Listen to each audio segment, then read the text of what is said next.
সময়ের কথা, যখন লোকেদের বাড়িতে বিদ্যুৎ থাকতো না। সেই সময় একটা গ্রাম ছিল মন্দ্রাচল। দুটো চোর রাত্রিবেলা হওয়ার পর চুরির ব্যবস্থা করছিল। ওরা দুজন আগেও অনেকগুলো চুরি করেছিল, আর এখন অন্য চুরি করতে যাচ্ছিল। এই রঙ্গা, আজকে কি পেলি রে তুই? একটু দেখ না। সব দেখে নিয়েছি বন্ধু, আজকে অনেক মালপত্র পেয়েছি, কিন্তু আরো কিছুটা পেলে পরে।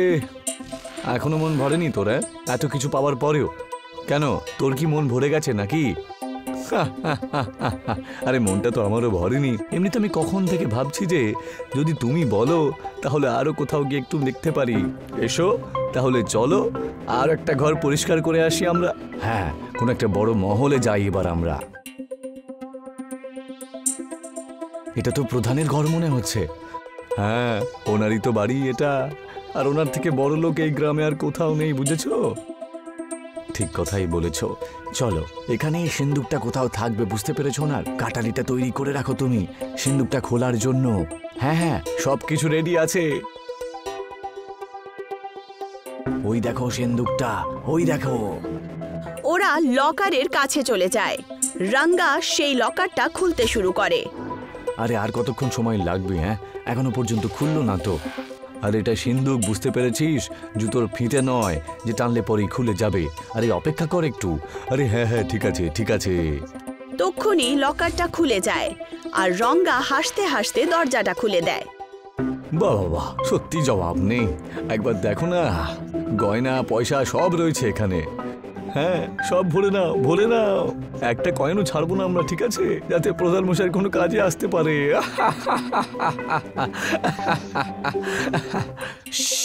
আস্তে, এবার চ এখান থেকে। ওরা দুজন ওখান থেকে সমস্ত কিছু ভরে নেয় আর বেরিয়ে যায়।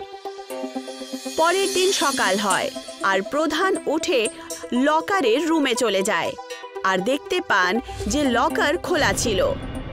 আরে গিন্নি, এই সিন্দুকটা কি তুমি খুলেছিলে নাকি? না, আমি তো লকার খুলিনি গো, তুমিই হয়তো বন্ধ করতে ভুলে গেছো। প্রধান রুক্মিণীর কথা শুনে সঙ্গে সঙ্গে লকার দেখতে চলে যান। হে প্রভু, এ কি হয়ে গেল? সমস্ত পয়সা গয়না সব উধাও হয়ে গেল। প্রধানের আওয়াজ শুনে রুক্মিণী ওখানে দৌড়ে দৌড়ে চলে যায়। কোথায় গেল সমস্ত টাকা পয়সা? হে ভগবান, কি হয়ে গেল গো? এখন আমরা কি করব রুক্মিণী? আমার সারা জীবনের রোজগার এক রাত্রে উধাও হয়ে গেল। তুমি তো প্রধান বাবু, তুমিই তো কিছু একটা করো। গ্রামে এতদিন ধরে চুরি হচ্ছে, কিন্তু তুমি আজ পর্যন্ত সমস্যার সমাধানই বার করনি। আর দেখো, আমাদেরই ঘরে চুরি হয়ে গেল গো। আমি মেনে নিচ্ছি যে সমাধান খুঁজতে একটু সময় লাগছে ঠিকই, কিন্তু চেষ্টা করছি না নাকি? আমি যাচ্ছি পঞ্চায়েত ডাকতে। এখন এর একটা ব্যবস্থা আমাকে করতেই হবে। যাও আর তাড়াতাড়ি কিছু একটা করো, এখানে দাঁড়িয়ে থেকো না। প্রধান ওখান থেকে বেরিয়ে যায়, আর কিছু ঘন্টা পর গ্রামে একটা পঞ্চায়েত ডেকে নেয় গাছের তলায়। সমস্ত লোকেরা দাঁড়িয়েছিল। কালকে রাত্রে আমার বাড়িতে চুরি হয়েছে। সিন্দুক থেকে সমস্ত পয়সা নিয়ে ওই চোর বেটা পালিয়ে গেছে। আমার বাড়িতেও কালকে চুরি হয়েছে। এটা প্রথম চোর নয়, এরকম আরো কত চোর চুরি করেছে, কিন্তু তখন থেকেও কোনো কথা বলেনি। হ্যাঁ, শুধু এইটুকুই বলেছে যে রাত্র আসবেই, তাহলে অন্ধকারের কি করতে পারি, এই কথা বলে লোকজনকে সবাই তাড়িয়ে দেয়। এখন যখন নিজের ওপর চুরি হয়েছে, তখন এখানে পঞ্চায়েত ডাকতে চলে এসেছে। এই চলো বাড়ি চলো, তো বাড়ি চলো। হ্যাঁ হ্যাঁ চলো, রাত্রিবেলা তো হবেই। শেষমেশ উনিও জানুক যে যখন চুরি হয় তখন কেমন লাগে। ইনি মনে করেছিলেন আমরা গরিব মানুষের পয়সা, কিন্তু সেই পয়সা আমাদের কাছে ততটাই জরুরি যতটা ওনার সিন্দুকে থাকা পয়সা জরুরি। যখন রাত্রিবেলা কিছু করতে পারবেন না, তখন আপনি পঞ্চায়েত ডাকবেন। প্রধানকে ওনারই কথা মনে করিয়ে দিয়ে লচ্ছু আর গ্রামবাসীরা ওখান থেকে চলে যায়। যখন নিজের ওপরে হলো, তখন উনি বুঝতে পারলেন, আর তারপর ওনার খুব লজ্জা বোধ হলো, যেই কারণে ওনার মুখ উদাস হয়ে গেছিল। প্রধান ওখান থেকে বেরিয়ে নিজের ক্ষেতের দিকে চলে যান। আমারই ভুল। লোকজন তো ঠিকই বলেছে, প্রধান তো হয়ে গেছি, কিন্তু গ্রামের লোকজনের সমস্যাকে আমি বুঝতেই পারিনি আর সব সময় এড়িয়ে এসেছি। এখন আর কি বলি, কুমির তো খাল কেটে আমিই ডেকে এনেছি, কিন্তু এখন সমাধান যদি করতে হয় কি করে করব? তক্ষুনি প্রধান ক্ষেতের মাঝখানে কিছু একটা চমকাচ্ছে দেখতে পেলেন। এই খালের মধ্যে এটা আবার কি ঝলমল করছে? প্রধান সেই গর্তের দিকে এগিয়ে যান আর দেখতে পান যে গর্তের ভেতরে একটা মণি চমকাচ্ছে। তক্ষুনি একটা নাগ সেই গর্তের কাছে চলে আসে। সাপ, সাপ, আরে কেউ রক্ষা করো, সাপ! শান্ত হয়ে যাও বালক। এই সাপটা কথা বলছে? হ্যাঁ, বলতে হচ্ছে বালক, কারণ ব্যাপারটা ঘটেছেই এমন। 50 বছর বয়স আমার সাপ মহারাজ, আপনি আমাকে বালক কেন বলছেন? কারণ আমি 1000 বছর ধরে বেঁচে রয়েছি। তাহলে তুমি তো বালকই, তাই না? ক্ষমা করবেন সাপ মহারাজ, আমাকে শুধু এখান থেকে যেতে দিন। আমি আপনার নাগমণি চুরি করতে আসিনি তো, এটা তো একটা ভুল ধারণা। বরদান চেয়ে নাও। বরদান? হ্যাঁ, আমি দণ্ড দিতে আসিনি তোমাকে। নাগমণি একটা মানুষের নজরে কখনো আসে না, সেই কারণেই তুমি কোনো বরদান চেয়ে নাও। এই ভুলটা তো আমারই ছিল যে আমি তোমাকে এটাকে দেখতে দিয়েছি। বরদান পাওয়ার পরেই মনির ব্যাপারে তুমি ভুলে যাবে, আর তুমি শুধু সেই বরদান আর আমিই মনে থাকবো। বরদান? হ্যাঁ প্রভু, এটা তো খুবই হাস্যকর একটা ঘটনা। হ্যাঁ, যদি এটা আরো কয়েকদিন আগে ঘটতো তাহলে আমি আপনার কাছে হিরে জহরত চাইতাম, কিন্তু এখন যখন প্রধান হওয়ার দায়িত্বের ব্যাপারটা আমি বুঝতে পেরে গেছি এখন, তাহলে আপনার কাছ থেকে আমি শুধু এটাই চাই যে রাত্রে আলো ফিরিয়ে আনুন আর গ্রামের চুরির ঘটনাগুলো বন্ধ করুন। এই বরদান আমি তোমাকে দিতে পারবো না, রচয়িতাই দিতে পারবেন। অন্য কিছু চাও? না প্রভু, এই বরদানটাই যদি দিতে হয় তাহলে দিন। শুধু গ্রামের সমস্যার সমাধান আমি করতে চাই।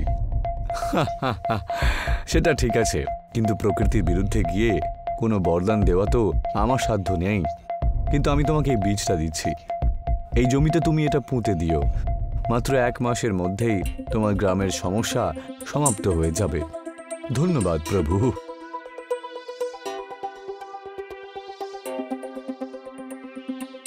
প্রধান খুব খুশি খুশি গ্রাম ফিরে যায়, আবার পঞ্চায়েত ডেকে নেন। আরে কি ব্যাপার, এত তাড়াতাড়ি রাত্রেবেলা দিন করার একটা উপায় খুঁজে বের করেছেন নাকি? হ্যাঁ, কিছুক্ষণই তো সবে মাত্র হলো। যদি এই কথাটাই আবার বলতে চান তাহলে আপনি আগে বলে দিন, যাতে আমরা চলে যেতে পারি। না না, দাঁড়াও, আমার কথা তো শোনো। হ্যাঁ বলুন। আমি উপায় খুঁজে নিয়েছি। প্রধান ওদের সবাইকে সমস্ত কথা বলে দেন। কিন্তু ওই বীজগুলো ছিটিয়ে দেবার পরে আমাদের রাতের সমস্যাটা কি করে মিটবে সেটা তো কালকে জমিতে গিয়েই জানতে পারবো। আমি অনুরোধ করছি, কালকে আমার সাথে জমিতে অবশ্যই তোমরা আসবে। যদি সত্যি বলেন তাহলে আপনার কথাই তো আমার ভরসা হচ্ছে না ঠিকই, তাও কালকে আমি এসে দেখব প্রধান মশাই আপনার কথা সত্যি নাকি ভুল। পরের দিন দুপুর বেলা সবাই নিজের কাজকর্ম শেষ করে প্রধানের ক্ষেতে পৌঁছে যায় আর দেখতে পায় যে ওখানে বড় বড় আকারের কুমড়ো হয়েছে, যার মধ্যে 2টো চোখ আর একটা মুখও তৈরি হয়ে গেছে। এই হলো আমাদের সমস্যার সমাধান প্রধান মশাই। হ্যাঁ, এটাই হলো সমস্যা। ভালো করে দেখো, এখনো আলো রয়েছে বলে এতে একটু আলো কম রয়েছে, কিন্তু টিমটিম করছে ঠিকই। হ্যাঁ, কথাটা তো ঠিকই, কিন্তু এটার ব্যবহার কি করে করব? গ্রামের সমস্ত মানুষ এনাদেরকে নিজের বাড়িতে নিয়ে যাবে আর গ্রামের প্রধান রাস্তার সামনে থামের মধ্যে লাগিয়ে দেবে, ঠিক আছে? তাহলে রাত্রে আর কেউ চুরি করতে পারবে না। আপনাকে সন্দেহ করেছি বলে ক্ষমা চেয়ে নিচ্ছি প্রধান মশাই, আপনাকে অসংখ্য ধন্যবাদ। আরে ধন্যবাদ দেবার কি আছে, যখন আমার বাড়িতে চুরি হয় তখন আমি বুঝতে পারি যে এই সমস্যাটা কতটা জটিল। ধন্যবাদ, এখন এগুলো আমরা বাড়িতে গিয়ে লাগিয়ে দিই গা। সবাই ওখান থেকে কুমড়ো নিয়ে যেতে শুরু করে আর কিছুদিন কেটে যায়। পুরো গ্রাম এখন রাত্রিবেলাতেও আলোকিত থাকতো। আজকে আবার পূর্ণিমার রাত ছিল আর মন্দ্রাচল নিজের নতুন কুমড়োর আলোতে টিমটিম করছিল। তক্ষুনি 2টো চোর গ্রামে প্রবেশ করে। আরে এটা কি, সারা গ্রামে এইভাবে ঝলমল করছে জানো? যেন দিনের বেলা মনে হচ্ছে তোরে। কিন্তু এখন আমরা চুরি করব কি করে তাহলে? এ তো বিশাল বড় দুর্ঘটনা ঘটে গেল। হ্যাঁ, মুশকিল তো বটে, কিন্তু কোনো ব্যাপার না, শুধু আলোই তো রয়েছে। কিন্তু লোকজন তো ঘুমোচ্ছে, তাই না? ঠিক কথা বলেছিস তুই।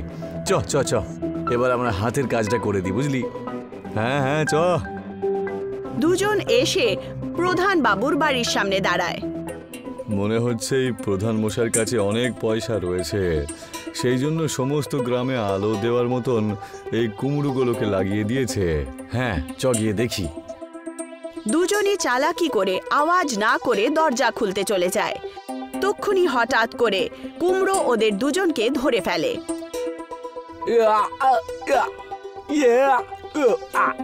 এই ছাড়ো ছাড়ো ছাড়ো আমাকে। দুজনেরই চিৎকার শুনে লচ্ছু, মালখান, প্রধান আর রুকমিনী কিছুক্ষণের মধ্যেই ওখানে চলে আসে। চোর চোর! হায় ভগবান, দেখো আলোকিত গ্রামেও চুরি করতে চলে এসেছে এরা। হ্যাঁ, ভালোই হয়েছে যে নাগ দেবতার দয়ায় কুমড়োগুলো বাঁচিয়ে দিল আমাদের। মালিক, ক্ষমা করে দাও মালিক, এরপর আর কখনো করবো না। আপনার সব পয়সা ফেরত দিয়ে দেবো আমাদেরকে। এই কুমড়োগুলো থেকে মুক্তি দিন আমাদেরকে। হ্যাঁ, সবসময় কুমড়োগুলো খেয়েছি, কিন্তু আজকে মনে হচ্ছে এই কুমড়োগুলো আমাদেরকেই খেয়ে নেবে। ভালো হয়েছে, খেয়ে যাক তোমাকে। পালিয়ে গেছিলে না, তোমাদের সাথে এটাই হওয়া উচিত। দুজন চোর নিজের লোভের চক্করে ধরা পড়ে যায়, আর কুমড়োর আলোর কারণে এখন পুরো গ্রাম সুরক্ষিত ছিল।